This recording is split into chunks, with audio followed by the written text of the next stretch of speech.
నమస్కారం ఘంటారావానికి స్వాగతం. ముందుగా ప్రధాన అంశాలు.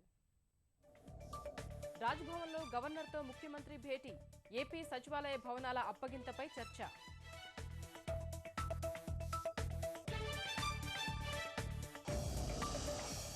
కరువు లెక్కలపై శ్రద్ధ పెట్టని అధికార యంత్రాంగం.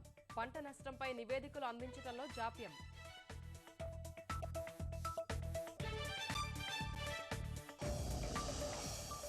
సొంత గనుల కోసం విశాఖ ఉక్కు ప్రయత్నాలు.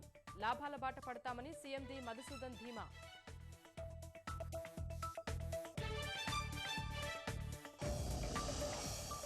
కర్ణాటకలో చిత్తూరు పోలీసుల విస్తృత దాడులు. 2 టన్నుల ఎర్రచందనం నిల్వలు స్వాధీనం.